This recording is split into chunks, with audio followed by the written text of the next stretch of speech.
Si alguna vez has tenido que escribir un correo electrónico a un compañero de trabajo o a un superior en el trabajo en el que tenías que quejarte o reclamar algo que no se ha realizado correctamente, pues lo lógico es que no escribieras un correo como este. Creo que lo que has hecho es una absoluta y auténtica mierda y que simplemente deshagas lo que acabas de hacer. Adiós. Pues no.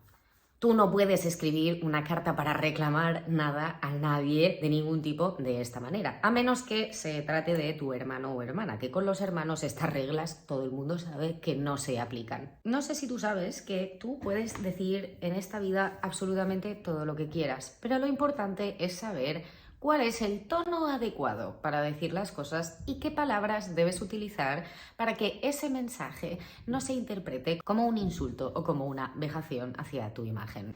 Aunque muchos estudiantes no se lo crean o no le den cierta importancia, en realidad es uno de los temas centrales del DELE, sobre todo del DELE B2, DELE C1 y ya pues DELE C2, sobre todo cuando redactas una carta formal, que es lo que vamos a ver hoy. Un análisis de una carta formal bien escrita versus una carta formal mal escrita en el DELE C1. En este caso, la tarea consistía en poner una carta de reclamación por un servicio de suscripción erróneo, es decir, una persona a la que le han cobrado un servicio de suscripción de forma pues totalmente inadecuada y bueno, sin previo consentimiento. Esto es algo súper extraordinario en los tiempos que corren.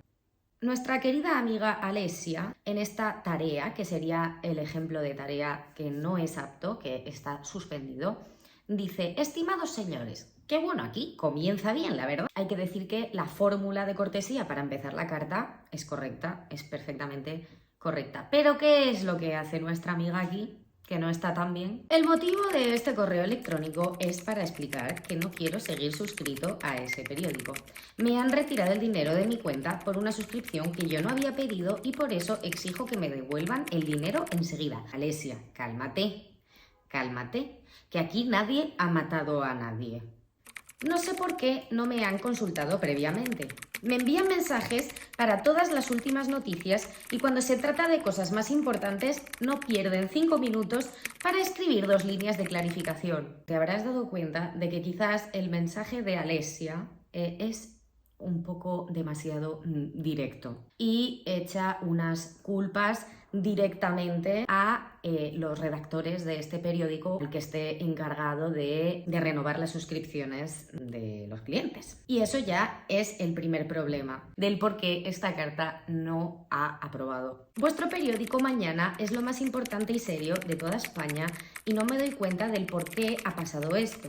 Durante todo el año me han enviado periódicos con retrasos y por eso no quiero una nueva suscripción ni ahora ni nunca. Never.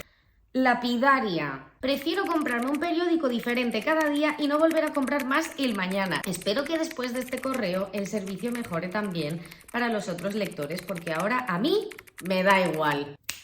En esta carta me encanta porque es que se muestra amenaza, desprecio, insulto, que el tono, como he comentado, no es exactamente el más adecuado para escribir al director de ningún periódico para darte de baja en una suscripción. También espero que me respondan enseguida de modo que podemos resolver esta situación. En espera de sus noticias, atentamente me despido, Alessia Versace. Esta fórmula de cierre está bien, es correctísima, pero las fórmulas, tanto para empezar como para terminar la carta, como que no tienen, ¿no?, mucha relación con lo que luego Alessia dice, ¿no?, durante toda la carta. Y esto es lo que tenemos que intentar evitar. Tenemos que intentar que el tono de la carta se mantenga en todo momento constante, en equilibrio. Ahora veremos cómo podemos escribir esta misma carta de una forma mucho más adecuada y en la que no parezca que estás amenazando al director de este periódico de muerte y a toda su familia. De lo contrario, lo más probable es que te suspendan por que no se adapta a lo que se te pide en el examen, sino también quizás un poco por miedo.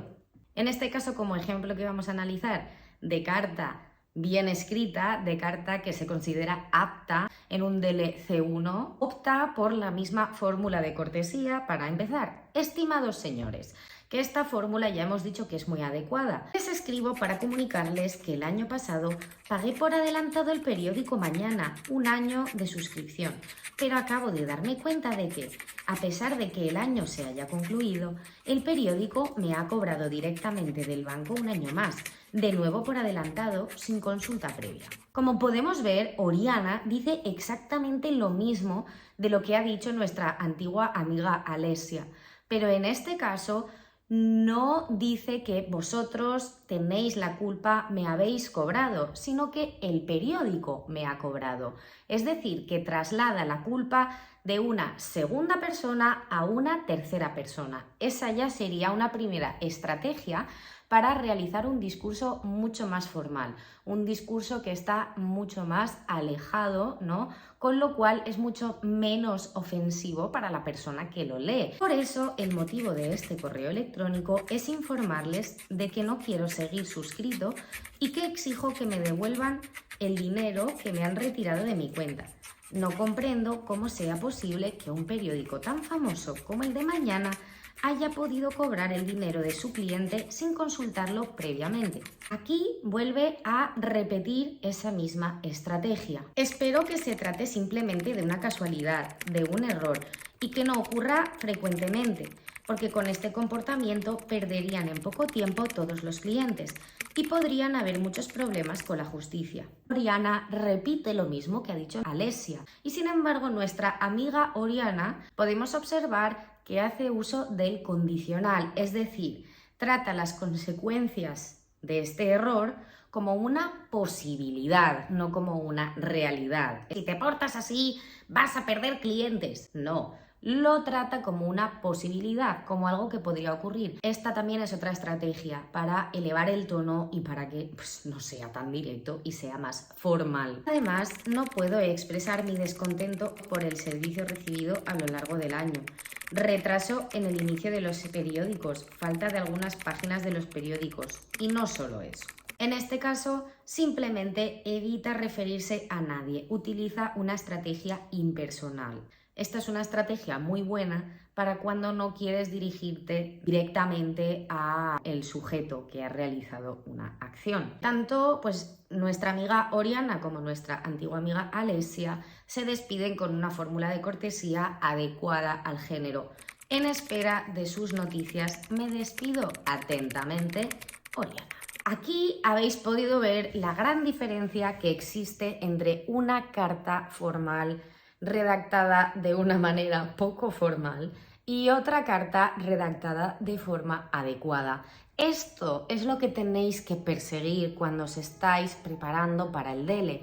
Esto es lo que buscan los examinadores y los calificadores del DELE, que tú seas capaz de adaptarte a este tono, que no parezcas demasiado directo, maleducado, simplemente que seas capaz de escribir una carta formal dirigida a la persona en concreto. Espero que este vídeo te haya sido útil, que te ayude con tu preparación al DELE, y si por lo que sea sientes que necesitas más ayuda y que necesitas más consejos y más estrategias, no lo dudes, apúntate a mis cursos de preparación al DELE, los celebro siempre antes de cada convocatoria, para que tú tengas absolutamente todas las herramientas que necesitas para sacar la máxima nota. Y trucos como estos, explicaciones como las que has visto en este vídeo, análisis, prácticas, hacemos de todo en mis cursos. Todo lo que necesitas está aquí, así que no lo dudes y inscríbete a mi curso por medio del link que puedes encontrar en la descripción. Si te ha gustado este vídeo, si quieres seguir aprendiendo, no dudes en suscribirte. ¿A qué esperas? Pero no solamente te suscribas a YouTube, sígueme también en el resto de redes sociales para poder acceder a todos los materiales y a toda la experiencia completa de Spanish in the House. Aquí estoy para ayudarte. Un beso, nos vemos en el siguiente vídeo.